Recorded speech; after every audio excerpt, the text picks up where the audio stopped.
Russell Westbrook, the leading candidate to win the 2016-17 NBA Most Valuable Player Award, has one of the greatest success stories that you might not have known about. He overcame tremendous adversity and heartbreak through sheer hard work and determination, where the average human being would have just given up and called it quits. Growing up in the inner city area of Los Angeles, Westbrook was raised by his parents, Russell Westbrook Sr. and Shannon Horton.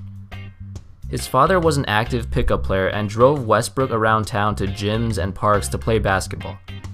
Westbrook credits his father for showing him how to play with a constant motor and intensity for the entire game, which he has adopted throughout his entire NBA career. Westbrook spent most of his time practicing in the community center gyms in the Los Angeles area. These gyms were typically pretty small, yet they were sometimes packed with hundreds of kids waiting to get their turn to play. It was at Ross Snyder Park where Westbrook really started to take the sport seriously.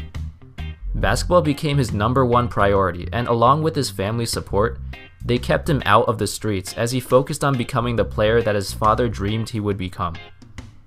When Westbrook was around 9 years old, he was playing at Jesse Owens Park and met a guy named Reggie Hamilton, who was the coach for a traveling basketball team. Westbrook would play for his youth team, and Hamilton instantly realized how competitive he was even at that young age, but he wasn't exactly the most skilled guy on the court. At 12 years old, Westbrook and his family moved to Hawthorne, where he would meet his best friend Kelsey Bars. Him and Bars, along with Westbrook's younger brother Raynard, would play basketball together every day non-stop. It was around this time where Westbrook truly developed a love for the sport, and together, he and Bars made exponential improvements in their games. This was the beginning of a beautiful friendship that unfortunately didn't end that well. By the time the two of them attended Lusinger High School, they were pretty much inseparable. They both talked about playing together as teammates at UCLA. Even though Westbrook wasn't heavily recruited, Bars was one of the best players in the nation, and he was already getting scholarship offers as a sophomore in high school. But one day, during a regular pickup game at Los Angeles Southwest College, they were playing with their friends until, all of a sudden, Kelsey Bars collapsed to the ground. He was immediately rushed to the hospital, but shortly after, he was pronounced dead from an enlarged heart. This event changed Westbrook's life forever. Not only did he lose his best friend, but also the person who pushed him to get better every single day to live out their dreams together. He was devastated that life can be taken away with a blink of an eye, and he didn't understand why this had to happen to Kelsey, his best friend. But instead of letting his death become a burden to him, he used it as motivation to get even better. It triggered a spark within Westbrook that caused him to play with a mix of anger and passion that nobody has ever seen from him before. The anger of losing Kelsey and the passion for the game that brought them together. It was almost as if Westbrook was living his life for two people. After Kelsey's death, Westbrook actually started doing Kelsey's chores as well. He started taking out the trash for Kelsey's grandmother who lived across the street every single week. Even today, Westbrook wears a wristband with his friend's initials written on it.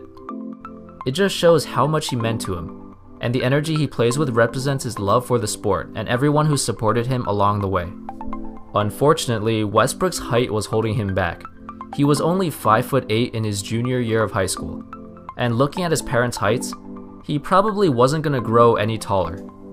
But luckily, Westbrook caught a break and grew to 6'2" right before his senior year. He had a phenomenal year at Lusinger High School, averaging over 25 points and 9 rebounds per game. And he also started dunking for the first time in his life. However, despite his success, he was only rated as a 3-star athlete and ranked number 151 in the nation. In fact, he wasn't even the highest ranking Westbrook in his class. But fortunately, he caught a break again and was offered a scholarship to his dream school, UCLA, since Jordan Farmar declared for the NBA draft and UCLA needed another guard on the roster. At UCLA, Westbrook would meet his new roommate and teammate, who's still one of his best friends to this day, Kevin Love. In his freshman year, he was the backup point guard to Darren Collison and didn't really get to play that much. His role was just to be an energetic perimeter defender off the bench. He showed some flashes of greatness offensively, but he just didn't have the opportunity to play a lot of minutes. But in his sophomore season with Collison getting injured, this was Westbrook's chance to prove himself, and that's what he did. He finished the season averaging 13 points, 4 rebounds, and 4 assists, and he was named to the All-Pac-10 Third Team and Defensive Player of the Year. Oh, and he also met his future wife, Nina Earl, around this time. After his successful sophomore season at UCLA, Westbrook declared for the 2008 NBA Draft, but he had a lot of doubters. He wasn't seen as someone who's capable of running an NBA-level offense. People didn't even think he was a real point guard, just an undersized shooting guard who couldn't shoot, and those type of players usually don't find much success in the NBA. Draft Express compared him to Leandro Barbosa, an energetic scorer off the bench who did win 6th Man of the Year in his prime, but that's about all he did. The good thing for Westbrook was that he was still an explosive, once-in-a-generation type of athlete, and that was why scouts still believed he could be a high draft pick. Sam Presti, the general manager of the Seattle Supersonics, loved his potential and his personality, so he took a reach and drafted him at number 4 in this draft, even though most mock drafts had him going at around number 6. Presti stated his reason for taking him this high was because Westbrook was the best perimeter defender in the draft, and he's also an amazing competitor and teammate like he has been throughout his entire career. He also had a lot of respect from his peers, and the team needed a guy like him to take the leadership role.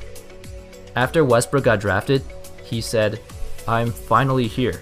I got a chance to walk up to shake David Stern's hand. I've been thinking about that all of my childhood, watching the NBA draft growing up, and now it's finally here."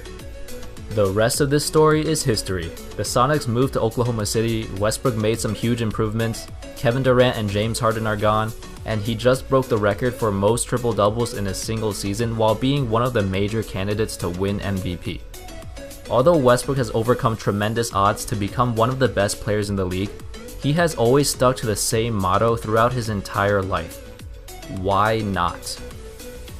Thanks for watching, guys. Hope you enjoyed this video. Make sure to subscribe or leave a like if you liked it, and I'll see you next time.